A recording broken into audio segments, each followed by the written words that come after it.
We're continuing to examine whether sequences converge or diverge. Here we have the sequence natural log of n divided by natural log of 2n.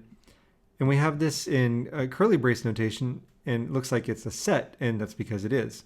Remember, a sequence is a set of numbers in a particular order.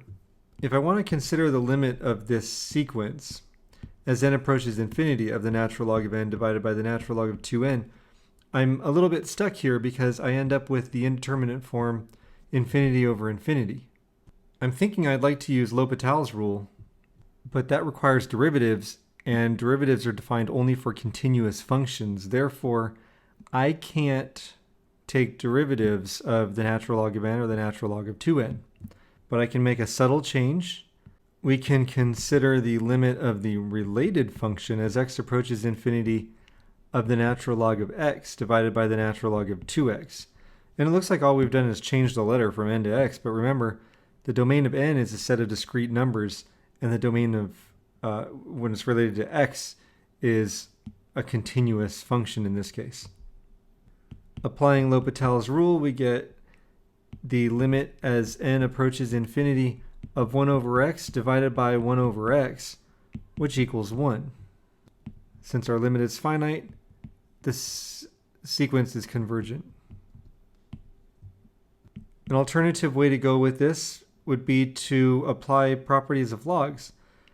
So starting again with the limit as n approaches infinity of the natural log of n over the natural log of 2n, we can use the product property, essentially, of logarithms. So we can rewrite this as the limit as n approaches infinity of the natural log of n divided by the natural log of 2 plus the natural log of n.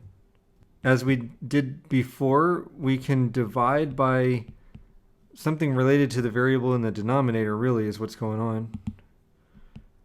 And in this case, I'm dividing numerator and denominator by natural log of n. That's going to give me the limit as n approaches infinity of 1 over the natural log of 2 divided by the natural log of n plus 1. Once again, as n approaches infinity, the natural log of n approaches infinity, and we end up with a 0 for the term that has that in its denominator. Therefore, the limit is equal to 1, the same result as before. Our next sequence is a sub n is equal to negative 3 to the n divided by n factorial. As a reminder, let's recall, first of all, that 0 factorial is equal to 1. That's going to show up here and there. N factorial, for any other number, any other positive integer, is equal to 1 times 2 times 3 times dot dot dot times n minus 1 times n. It's all of the natural numbers multiplied together between 1 and n. For example, 4 factorial, expressed of course with the exclamation mark indicating factorial, is equal to 4 times 3 times 2 times 1. I know I put those in the reverse order with 1 at the end instead of the beginning, but that's generally how I write factorials. To get an idea of what the terms of this sequence looks like, let's just write one out. A sub n is equal to negative 3 times negative 3 times negative 3 times, I don't know how many, times negative 3. That's what the numerator factors look like. The denominator factors are a factorial, so 1 times 2 times 3 times, again, I don't know how many, dot dot dot, all the way to n. When we're considering the limit of a sequence, we're thinking about n approaching infinity.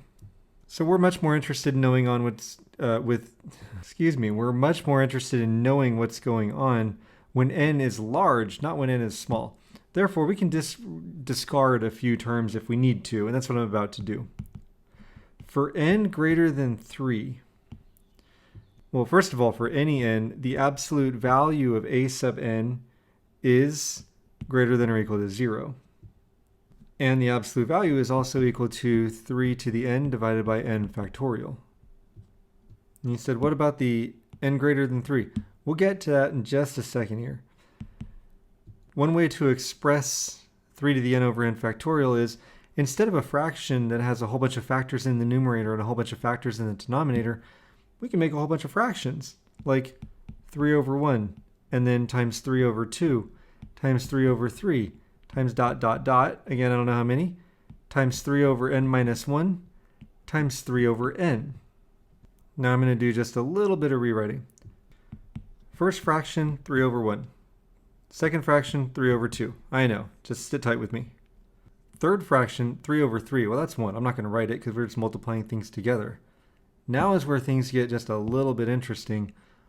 After 3 over 3, as long as n is bigger than 3, every factor is less than 1. Like the next factor is 3/4. The next factor after that is 3/5, right? The denominators are getting bigger and the numerators aren't. So all the factors, starting with the one after 3 over 3, all the way up to 3 over n minus 1, they are less than 1.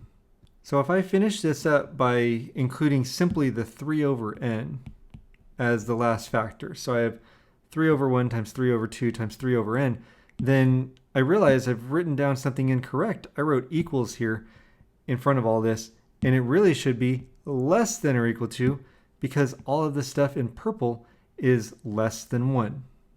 Here's the point of doing that. I now have the absolute value of a sub n squeezed between 0 and 27 over 2n if we multiply the 3's in the numerator and then the 2n in the denominator. And that implies that the limit as n approaches infinity of 0 is less than or equal to the limit as n approaches infinity of the absolute value of a sub n, which is in turn less than or equal to the limit as n approaches infinity of 27 over 2n. The limit of 0 is 0. As n approaches infinity, the limit of 27 over 2n is 0. So the limit as n approaches infinity of the absolute value of a sub n is equal to 0 by the squeeze theorem. It follows that the limit as n approaches infinity of a sub n is also equal to 0. So the sequence is convergent. And I'll go ahead and box that part of it as my answer.